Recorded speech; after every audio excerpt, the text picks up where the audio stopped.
Bonjour à tous et bienvenue sur Usability. Aujourd'hui, nous allons voir comment jouer à Tower of Fantasy sur PC en utilisant le tout nouveau BlueStacks 5, qui est conçu pour une vitesse fulgurante et une action de haute intensité.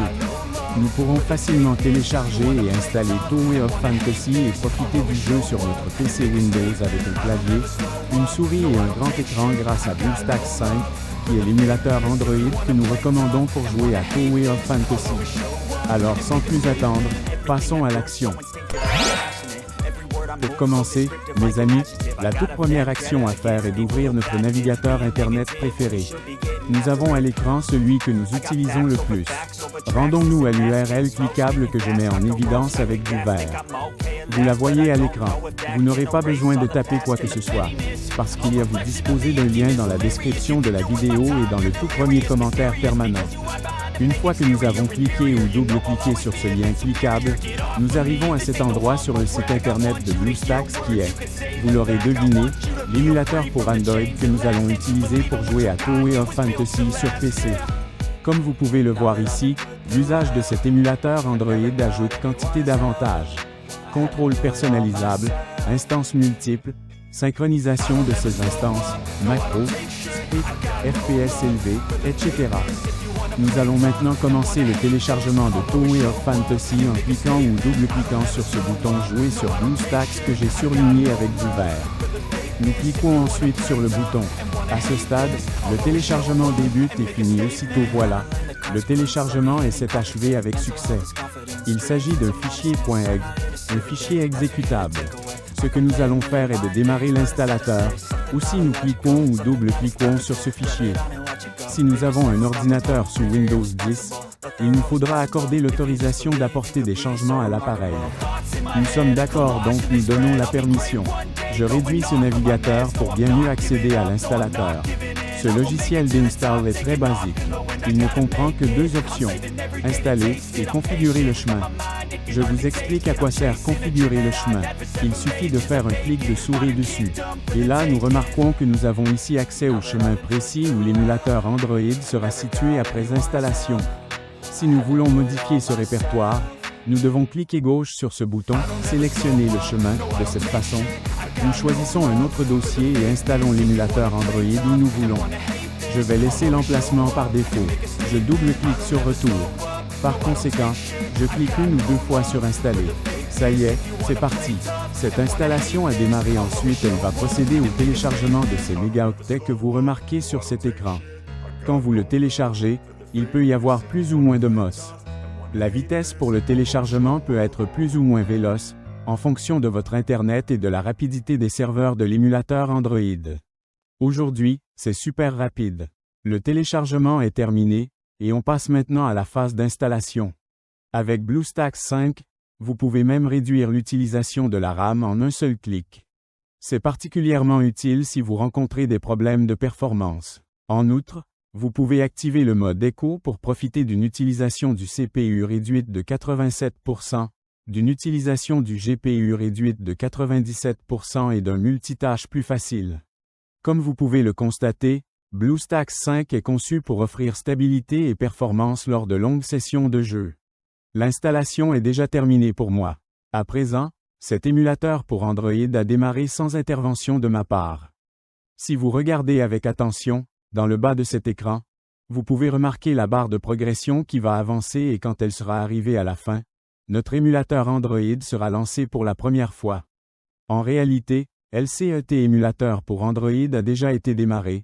Le voilà pour la première fois. Avant de poursuivre, comme vous pouvez le remarquer, il a généré deux icônes juste ici sur le bureau de l'ordinateur. Le BlueStacks et le BlueStacks Multi-Instance. Vous verrez que l'icône BlueStacks est celle qui nous intéresse. Chaque fois que nous voudrons exécuter Tower of Fantasy sur notre machine, nous double-cliquerons sur cette icône et cela déclenchera notre émulateur Android. L'icône BlueStacks Multi-Instance vous permet de lancer plusieurs instances d'émulateurs. Et avec le nouveau gestionnaire multi-instance amélioré de BlueStacks 5 en mode écho, les joueurs peuvent exécuter plus d'instances de jeu plus rapidement et avec moins de lag. Sans plus tarder, passons à la phase suivante, qui se trouve être indispensable, à savoir l'accès au Google Play Store. Pour cela, nous devons aller ici. System Apps, après nous cliquons avec la souris. En outre, nous allons devoir double-cliquer sur Google Play Store. Comme vous pouvez le noter, le Google Play anciennement nommé Android Market s'est lancé. Désormais, nous devons nous identifier. Dès lors que nous sommes arrivés à cet endroit, nous pouvons faire la phase suivante qui est obligatoire. Par conséquent, nous cliquons gauche sur « Connexion ». Désormais, il montre « Checking Info ». Il arrive de temps en temps que cela reste figé à ce stade et cela pour un plus ou moins long moment. Si cela vous arrive, vous devrez essayer de vous identifier dans plusieurs heures, ainsi le problème sera sûrement résolu. Désormais, il nous faut taper notre adresse mail et notre mot de passe. Cette adresse mail devra être une adresse mail Gmail et son mot de passe qui lui correspond. En outre, vous pouvez utiliser la même adresse mail que celle dont vous vous servez en ce moment pour votre compte YouTube. Aussi, je vais par conséquent saisir mes emails et mots de passe et je reviendrai ici dès que cela sera fait. Ça y est, les informations ont été saisies. Désormais Google nous souhaite la bienvenue et nous propose les conditions d'utilisation. Nous sommes OK pour donner notre accord en cliquant ou double-cliquant sur le bouton « J'accepte ». Après, il nous recommande de sauvegarder sur le cloud. Vous pouvez si vous le souhaitez laisser cette petite case cochée et ça créera une sauvegarde des données de cet appareil MUL dans G Drive. En ce qui me concerne, je ne vais pas cocher la case, mais libre à vous de la cocher. On peut cliquer juste sur J'accepte. Google Play Store anciennement appelé Android Market sera démarré par défaut et de lui-même. Afin d'installer le jeu, il nous faut aller sur le bureau de notre émulateur Android en cliquant sur l'icône mise en surbrillance en vert. Maintenant que nous avons accédé au bureau de l'émulateur Android, nous découvrons que nous avons ici le bouton Installer le jeu. Nous cliquons gauche sur ce bouton visible à l'écran. À l'écran, nous voyons notre jeu. Donc cliquons ou double-cliquons ici sur ce bouton « Installer » que je mets en évidence maintenant en vert. Maintenant, l'install est sur le point de démarrer. Désormais, il va récupérer l'app du jeu et procéder à l'installation du jeu. Cela peut sembler interminable ou bien être très rapide. Cela dépendra du type de connexion Internet. Ça y est, notre install est déjà terminé. Maintenant, rendons-nous sur le bureau de cet émulateur pour Android en double-cliquant sur le bouton que je colorie avec du vert, de façon à démarrer Tower of Fantasy pour la première fois. Nous sommes maintenant sur le bureau de cet émulateur pour Android, et nous sommes sur le point de cliquer 1 ou 2 fois sur la nouvelle icône de l'application Tower of Fantasy qui a été créée. Ce jeu est démarré pour la toute première fois. Fantastique! Je peux double-cliquer n'importe où sur l'écran et également aussi jouer avec le clavier. Je vous montre le niveau de volume de l'émulateur Android. C'est ici même. Nous disposons de l'icône d'un volume plus élevé et l'icône d'un volume plus bas. De la sorte, nous ne dépendrons pas du volume de notre ordinateur sous Windows pour monter le son ou diminuer l'audio de notre émulateur Android. Et là, pour apprécier au max cette expérience de jeu, nous allons basculer le jeu sur le grand écran. Pour faire cela, nous disposons de 2 possibilités. Je vous présente la toute première occasion où nous cliquons avec la souris sur cette icône que je vous indique en vert. Puis élargissons notre écran, en laissant une bordure en haut, une à droite et une en bas.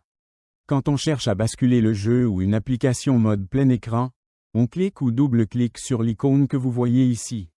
Et en partant de là, nous aurions tout ce qu'il faut pour profiter du jeu en plein écran. Pour quitter le mode plein écran, pressez simplement sur la touche F11. Alors nous voilà revenus en mode écran courant. Laissez-moi maintenant vous expliquer le fonctionnement du mapping du clavier qui se trouve être très utile à comprendre. De cette manière, nous serons en mesure d'utiliser le jeu un peu plus commodément. La première chose à exécuter consiste à cliquer ou double-cliquer sur l'icône de clavier. Et ici, vous allez pouvoir opérer les modifications indispensables. Je vais laisser la configuration usuelle. Cependant, si vous éprouvez le besoin de la modifier, vous pouvez le faire sans aucun souci. Comme vous l'avez sans aucun doute remarqué, l'émulateur Android est totalement localisé dans notre langue. Il arrive de temps à autre que notre émulateur Android soit lancé dans une toute autre langue, par exemple en coréen. À cette étape, pour le remettre dans notre langue, nous venons ici même sur la roue dentée. Puis ici, dans Autres paramètres, nous cliquons 1 ou 2 fois sur le menu déroulant « Langue ». Nous allons pouvoir arrêter notre choix sur la langue que nous parlons. Français, anglais, chinois, etc. Une fois la langue choisie, c'est le moment de sauvegarder. Notre émulateur Android redémarre et ce jeu, la toute prochaine fois que nous le lancerons, affichera également la langue de notre choix. À partir de maintenant, il existe un autre point dont nous devons également tenir compte, et c'est que nous recevrons un email nous alertant qu'un nouvel appareil est connecté à notre compte Google. Cet email sert à vérifier si nous sommes à l'origine de la connexion de l'appareil. Bien entendu, c'est le cas, pas la peine de stresser, parce que l'émulateur Android simule un appareil Android. Et pour découvrir quel type d'appareil a été MULE, retournons ici même, à la roue dentée et cliquons gauche dessus. Rendons-nous à cet endroit à l'option « Modèle ». Nous venons de découvrir que l'émulateur pour Android simule un smartphone Samsung. Nous allons donc recevoir un mail indiquant qu'un nouvel appareil de la marque coréenne Samsung a été connecté à notre compte Google. C'est terminé pour cette vidéo détaillée, chers amis. Je souhaite de tout cœur qu'il vous ait plu, et surtout que vous l'avez trouvé précieux. Si oui, donnez-lui un bon like, abonnez-vous, et si vous souhaitez laisser un commentaire, des questions à me poser ou des suggestions, n'hésitez pas à les laisser dans la boîte de commentaires en bas de cette vidéo. Double-cliquez sur l'une de ces vidéos qui s'affiche à l'écran et on se retrouve dans mes prochaines vidéos. À bientôt.